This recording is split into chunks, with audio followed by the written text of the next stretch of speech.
Fala pessoal, tudo bem? Vamos analisar essa notícia que saiu no Valor Econômico? Exclusivo: Mobile e Tokstok acertam termos de fusão.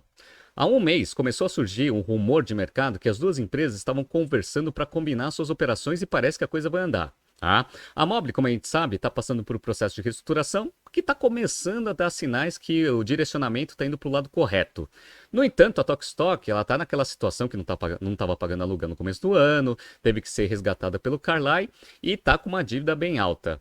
Eles acreditam que combinando as duas operações você consegue resolver o problema de ambas, né? Tanto a Mobile vai conseguir ter bastante sinergia para conseguir melhorar seus resultados e resolve também o problema de endividamento da Tokstok. Eu tenho uma opinião diferente, eu já falei isso no BTC News e a gente vai analisar um pouco no detalhe, tá? Como que vai ser essa transação e por que que eu acho que isso daí é um mau negócio, principalmente para a Mobile. Se você gosta das nossas análises, por favor, dê um like nesse vídeo. E se você puder compartilhar as nossas análises com pessoas que possam fazer bom uso delas, a gente agradece. Bom, deixa eu contar rapidamente a história das duas empresas até o momento para a gente entrar na notícia principal, né? Então vamos lá, ó. A Mobile, ela foi aquela empresa, uma das empresas que conseguiu fazer uma bela abertura de capital em 2021. Então, ó, notícia do Valor Econômico. Loja online de imóveis Mobile precifica a IPO a R$ 21 e levanta 812 milhões de reais. Isso daqui foi uma notícia do dia 4 de fevereiro de 2021.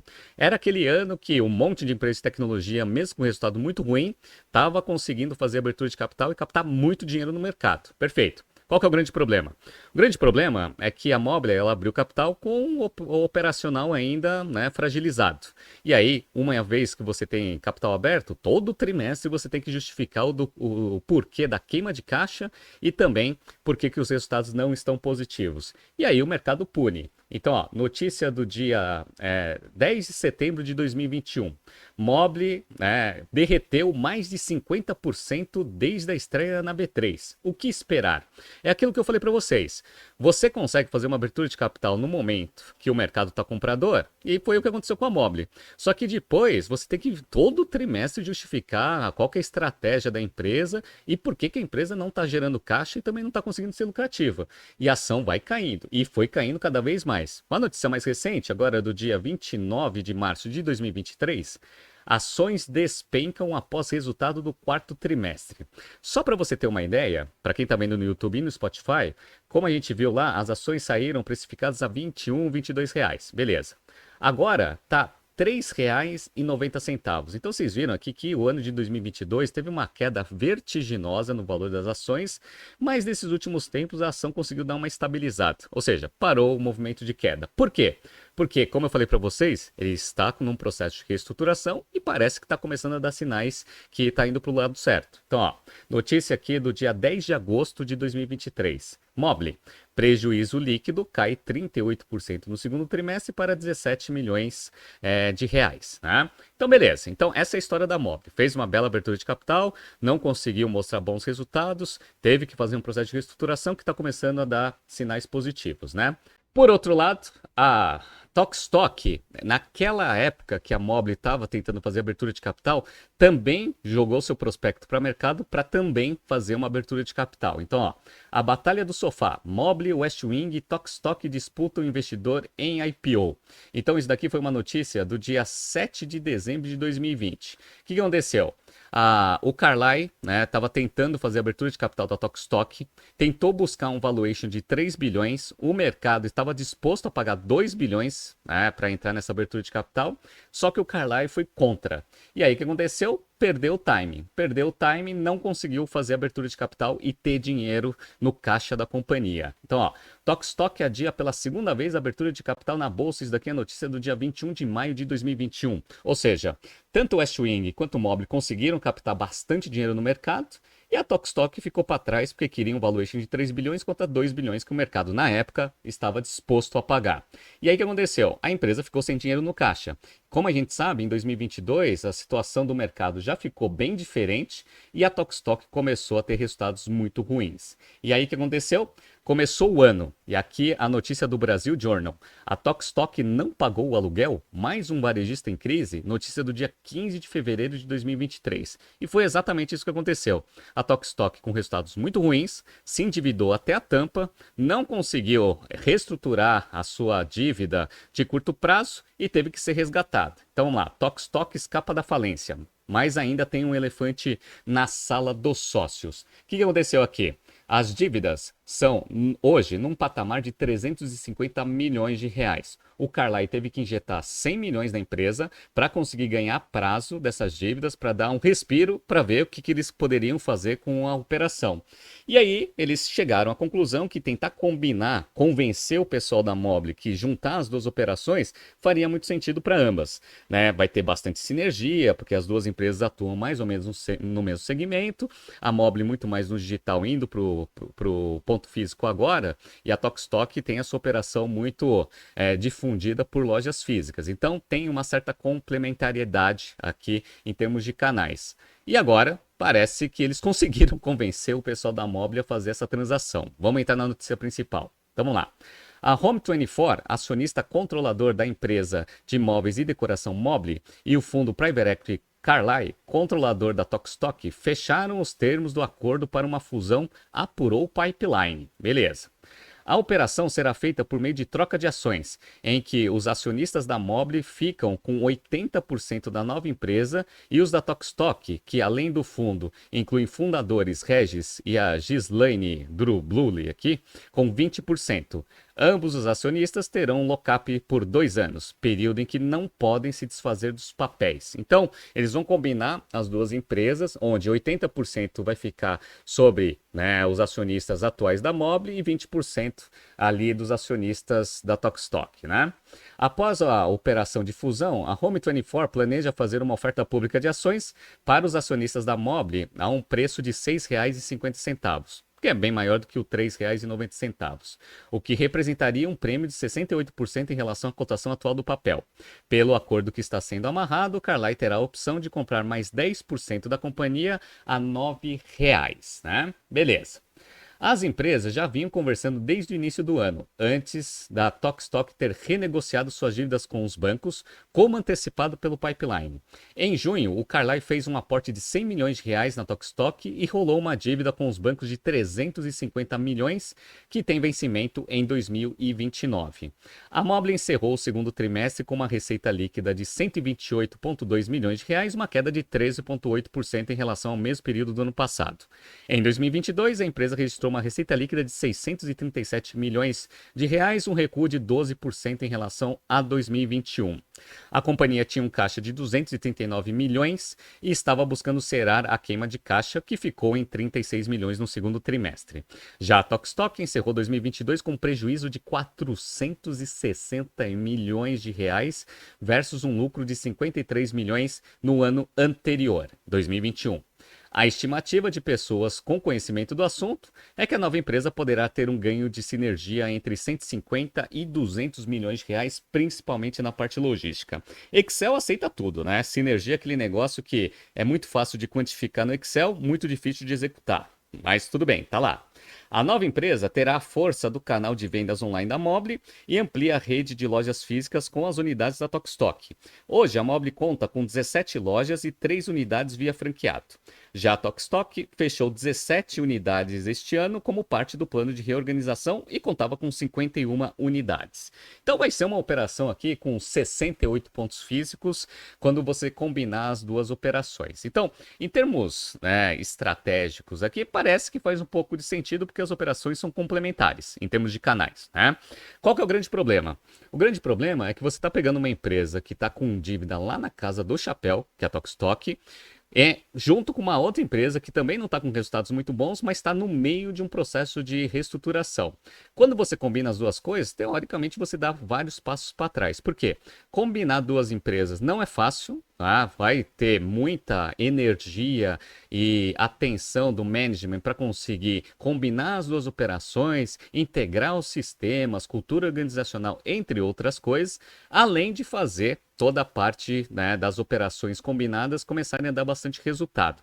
Se de forma independente as empresas ainda não estavam conseguindo ter os resultados positivos, combinado quer dizer que o problema vai ser basicamente muito maior, né? Então, o que você acha, Renato? Como eu já expressei em alguns BTCs News, eu não acho que para a Mobile seja um bom negócio. Apesar do valor aqui que eles estão oferecendo, 68% a mais do que o valor da cotação atual para os acionistas da Mobile, parece que é um valor que faz bastante sentido, mas eu acredito que em termos operacionais, esse negócio pode ter o risco de quebrar mais rápido. Esse que é o meu ponto. Por quê? Vamos lá, ó. Vamos pegar aqui o resultado da Mobile, né? Como eu falei para vocês, a Mobile, ela tá no processo de reestruturação, mas na minha visão tá indo para o lugar certo. Por quê? Para a direção certa. Então, ó, vamos pegar aqui, ó. O GMV, que é tudo que é transacionado, dado que tem marketplace, ele teve uma queda trimestre contra trimestre de 14%, chegando a 178 milhões aqui no segundo trimestre de 23. Beleza. Mas olha que interessante, né? A margem bruta, ela aumentou de 37,4% aqui, ó, que foi no segundo trimestre de 21, para 38% em 2022, ou seja, andou meio de lado, mas agora teve uma melhora sensível, 43,8%. Então o que eles estão provavelmente fazendo? Eles estão parando de comprar a venda. Eles estão fazendo vendas de uma forma mais saudável, sem depender tanto de desconto. Qual que é, né, o resultado operacional dessa estratégia? Geralmente você tem uma baixa de receita, que é o que está acontecendo, 14% a menos de receita. No entanto, são receitas, são vendas muito mais saudáveis e sustentáveis. Por quê? Porque você não precisa fazer aquelas promoções malucas para conseguir fazer um pouco de top line. E isso daqui a gente consegue ver no reflexo da margem bruta. Então a margem bruta está subindo? Está subindo. Tá subindo. Então, as vendas têm um grau ali de qualidade muito maior do que tinha antes, tá? Beleza. Outra coisa, as margens de contribuição, elas estão melhorando. Ó, a margem de contribuição aqui, tirando custos logísticos, era de 25,4, foi para 30,8 em relação ao segundo trimestre de 22. Então, aumentou aqui quase 6 pontos percentuais aqui na primeira margem de contribuição. Beleza. Quando você pega aqui os custos de marketing e despesas, você também, né, teve um aumento dessa margem de contribuição que eles chamam de margem de contribuição 3. Foi de 10,5% para 16,4%, um aumento de 6 pontos percentuais aqui na margem de contribuição. A Mobile só está dando prejuízo porque ela ainda tem um trabalho a se fazer na parte de despesas com o pessoal. Diminuiu em relação ao segundo trimestre do ano passado, era 12 milhões e meio, foi para 12 milhões. E as despesas operacionais também caíram aqui, ó, foi de 14 milhões e meio para 13 milhões e 800. Mas mesmo assim, o EBITDA ajustado ficou em 4 milhões,9 negativo, né? Mas tinha sido 11 milhões e meio negativo. Então, menos da metade aqui de EBITDA negativo. É bom? Pô, sensacional. A empresa ainda está com prejuízo líquido, então o prejuízo líquido está em 17 milhões, mas tinha sido 27 milhões de prejuízo líquido no segundo trimestre do ano passado. Então vocês estão vendo que a empresa está indo para a direção correta. Ela está fazendo os ajustes necessários para conseguir eventualmente fazer a empresa chegar no break-even. Então, ó, as vendas. No site, ele teve uma queda de 14,6%. No entanto, nas partes de lojas, teve um crescimento de 3,2%. Interessante, né? A estratégia de omnicanalidade. O marketplace, que teve uma queda abrupta aqui, né? De 39,6% no trimestre em relação ao segundo trimestre do ano passado. Combinando tudo isso, você tem aqui os 14,2% de queda, né? Beleza, mas a gente está vendo aqui que você está preservando vendas mais saudáveis em detrimento a um top line mais alto, né? Outra coisa que eles estão fazendo um bom trabalho é no ciclo de conversão de caixa. Ciclo de conversão de caixa do segundo trimestre de 22 estava em 62 dias, agora está em 4 dias. Como eles conseguiram isso? Prazo médio de recebimento caiu de 45 para 25, mas eu vou falar para vocês aqui que, olhando os financials, isso daqui veio bastante por antecipação de recebíveis, beleza, tá? Mas está diminuindo. Idade média de estoque, isso eu acho que é um negócio mais sustentável, foi de 103 dias de prazo médio de estoque no segundo trimestre de 22 para 79, estão dando uma otimizada no estoque. E o prazo médio de pagamento dos fornecedores também foi estendido, foi de 86 dias para 100. Aqui eles também usaram risco sacado, isso daqui está detalhado ali no balanço também. Então, das 3 alavancas para você otimizar capital de giro, uma eles estão fazendo um trabalho muito bem feito, que é o quê? Dias de estoque. E esse daqui é o mais difícil, principalmente por causa de supply chain. Prazo médio com fornecedores, você com escala ou produtos financeiros consegue melhorar, é o que eles estão fazendo. E o prazo médio de recebimento, eles estão fazendo um pouco de antecipação de recebível para conseguir financiar o capital de giro. Também não acho ruim isso daqui no momento de reestruturação da empresa, né? Beleza. Fluxo de caixa das atividades operacionais. Quando você compara com 2021, tá bem melhor. Então, ó, eles ainda estão queimando caixa operacional, tá em 43 aqui antes de pagamento de juros, beleza? Então, eles queimaram 43 milhões nesse primeiro semestre contra 11 milhões do primeiro semestre do ano passado, tá? Então, tá queimando um pouco de caixa? Ainda tá queimando caixa. Mas, pessoal, em 2021, eles queimaram mais de 300 milhões de caixa, tá? Esse ano vai dar aqui menos de 100. Tá? Então, estão melhorando a queima de caixa? Estão melhorando a queima de caixa. E a posição de balanço deles é super confortável nesse processo de reestruturação. Que é isso que eu falo. Quando você está com as dívidas apertando, o processo de reestruturação ele tem que ser mais apressado. E aí a gente sabe, quando você faz as coisas na pressa e na pressão, a chance de cometer erro é muito grande. A Mobile não tem esse problema. Por quê? Ó, dos 452 milhões de ativos circulantes, ela tem só 145 milhões de passivos circulantes. Então, índice de liquidez corrente, muito tranquilo. Dentro do passivo circulante, pessoal, a gente vê que ele tem 9 milhões de risco sacado, mais 18 milhões de empréstimos e financiamento. Então dá ali, mais ou menos ali, uns 29, quase 30 milhões aqui de dívida. 30 milhões com caixa de 166, tá super tranquilo. Então ainda dá bastante, né, segurança para você continuar mantendo esse ritmo de reestruturação, que vai chegar um momento que a empresa vai chegar no seu break-even operacional e vai deixar de queimar caixa. Beleza. Qual que é o problema? O problema é que você vai agora consolidar o balanço da Tokstok. Como a gente sabe, a Tokstok já tem 350 milhões de dívidas a pagar. Então você vai colocar 350 milhões de dívida aqui, dentro desse balanço, e como ela não estava pagando aluguel lá atrás, quer dizer que o resultado operacional deve estar bem negativo. Lembra? Ela deu 460 milhões de prejuízo no ano passado. A Mobile está ali quase chegando no break-even. Aí você vai combinar as duas empresas. Aí vai chegar lá numa empresa com 400 milhões de dívida, né, com 350 milhões de dívida e com mais de 400 milhões de prejuízo. O que vai acontecer com esse caixa? Vai sumir. Tá? E aí você vai ter aquela pressão das dívidas começando a apertar, e aí você vai começando a tomar decisões na pressão. Então é por isso que eu acho que a Mobile poderia dar uma esperada. Por quê? Porque ela pode esperar um pouco mais para consolidar esse processo de reestruturação de uma forma muito mais efetiva, deixa os resultados da Tokstok ficarem cada vez piores, dado que eles estão no processo de salvamento da empresa, ou seja, essa relação de troca que está 80-20 pode ficar até melhor se ela esperar pelo menos mais uns 2 trimestres. Então, eu acredito que para a Mobile essa transação não é boa. Ela não vai trazer no futuro a reorganização operacional e de caixa que a empresa vem conseguindo nesses últimos trimestres. Combinar uma empresa em reestruturação com outra que está quase indo para o buraco, o final geralmente não é bom. Mas eles estão ali pelo pipeline, já estão até meio que batendo o martelo nessa relação de troca e vão consolidar essa fusão. Eu acredito que esse negócio não vai dar certo, mas vamos esperar para ver o resultado. Primeiro, se vai ser concretizada essa operação de fato, essa é a primeira coisa. E segundo, depois que consolidar as duas operações, se elas vão conseguir capturar aquelas sinergias, né, que falaram aí de 200 milhões de reais, combinando as duas operações. Eu tenho uma frase que eu carrego comigo de um chefe que eu tive, que ele fala que quando você mistura água limpa com água suja, o resultado é água suja. Tá? Então, se você pega uma operação que está começando a melhorar com uma que está indo para o buraco, a tendência é ficar mais predominante ali da empresa indo para o buraco. Vamos acompanhar os resultados aqui nos próximos meses. Tá surgindo aqui alguns BTCs News passados para vocês se atualizarem. Não se esqueça de se inscrever no canal e na nossa newsletter. Grande abraço e até amanhã.